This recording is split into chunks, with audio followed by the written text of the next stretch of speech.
जितिया के व्रत को जीवित पुत्रिका व्रत भी कहा जाता है। ये व्रत अश्विन मास के कृष्ण पक्ष की सप्तमी से लेकर नवमी तिथि तक रखा जाता है। ये त्योहार हिंदू धर्म का एक बहुत ही प्राचीन 3 दिवसीय त्योहार होता है। ये भारत के उत्तर प्रदेश, बिहार और झारखंड राज्यों में मनाया जाता है। इस व्रत को माताएं अपने बच्चों की भलाई के लिए करती हैं।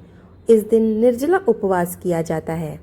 भारत के कुछ जगह पर तो ये त्योहार 8 दिनों तक के लिए मनाया जाता है, लेकिन ज़्यादातर जगह पर ये 3 दिन तक चलने वाला त्योहार होता है, जिसमें पहले दिन नहाय खाए होता है, जिसमें माताएं स्नान करने के बाद भोजन ग्रहण करती हैं, जिसमें भोजन शुद्ध शाकाहारी होता है और ये भोजन घी और सेंधा नमक के साथ बनाया जाता है। व्रत के दूसरे दिन को खुरजीतिया या जीवित पुत्रिका दिवस कहा जाता है। ये व्रत का दूसरा दिन होता है और माताएं इस दिन बिना पानी पिए कठोर उपवास करती हैं। व्रत के तीसरे दिन व्रत का पारण किया जाता है। इस दिन महिलाएं व्रत को तोड़ती हैं। इस दिन कई तरीके के व्यंजन बनाए जाते हैं, जैसे कड़ी चावल और नोनी का साग और महुआ की रोटी। इस व्रत की परंपरा चली आ रही है कि इस दिन पारण के वक्त नोनी का साग और महुआ की रोटी जरूर खाई जाती है। व्रत वाले दिन महिलाएं सियार और चील की कहानी अवश्य ही सुनती हैं। इस दिन जीवित वाहन देवता की पूजा की जाती है। इसके साथ ही साथ सियार और चील के नाम पर भी पूजा अर्चना की जाती है। इस दिन जो भी भोजन पकाया जाता है वो ऊपर छत पर महिलाएं अवश्य ही डालती हैं। ऐसा माना जाता है कि वो भोजन चील के लिए होता है। ऐसा करने से उनके पुत्र की आयु लंबी होती है और जीवन भर उन्हें किसी भी कष्ट का सामना नहीं करना पड़ता है। जितिया का व्रत क्यों रखा जाता है, इसके पीछे महाभारत काल में युद्ध से जुड़ी एक कथा भी कही गई है, जिसके अनुसार महाभारत के युद्ध के बाद अश्वत्थामा ने अपने पिता की मृत्यु की वजह से वो बहुत ही ज्यादा क्रोध में आ गए थे। वो अपने पिता की मृत्यु का बदला पांडवों से लेना चाहते थे। एक दिन जब सभी पांडव अपने शिविर में सो रहे थे तो अपने पिता की मृत्यु का बदला लेने के लिए उन्होंने शिविर में घुसकर सोते हुए सभी पांडव को मार डाला। उन्हें लगा कि ये पांडव हैं, लेकिन वो सब द्रौपदी के 5 बेटे थे।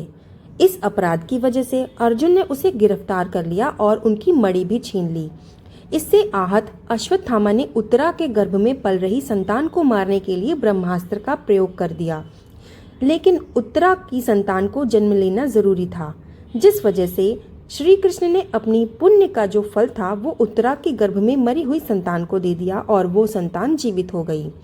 भगवान श्री कृष्ण जी की कृपा से गर्भ में मरकर जीवित होने की वजह से इस बच्चे को जीवित पुत्र का नाम भी दिया गया। यही आगे चलकर राजा परीक्षित बने।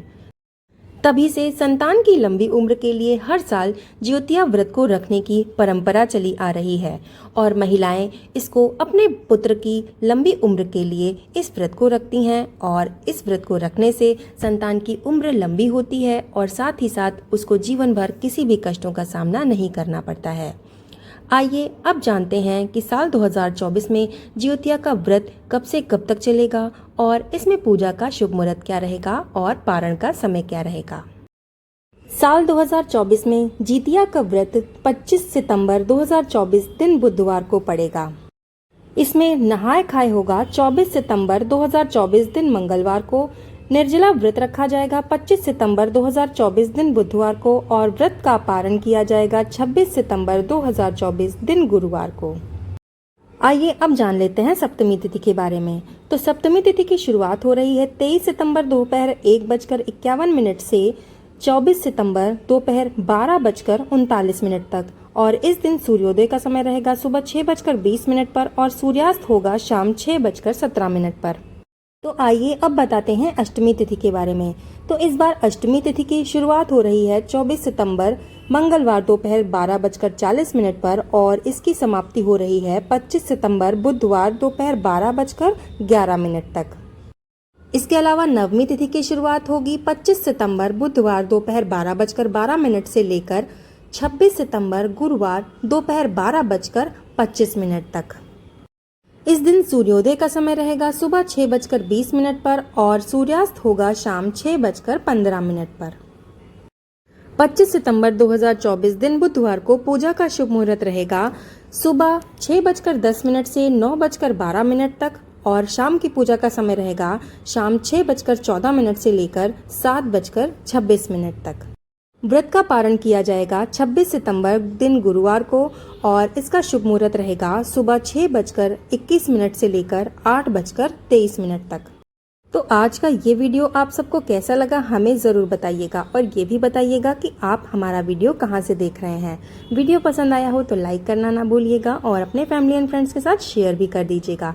चैनल पर नए हैं तो सब्सक्राइब करके बेल आइकन प्रेस कर दीजिएगा ताकि ऐसी ही लेटेस्ट जानकारियाँ हम आप तक पहुँचाते रहें। अगर आप जितिया की व्रत कथा सुनना चाहते हैं तो आप हमारे चैनल पर विजिट कर सकते हैं, वहां आपको जितिया व्रत कथा मिल जाएगी। वीडियो को लास्ट तक देखने के लिए आपका बहुत बहुत धन्यवाद।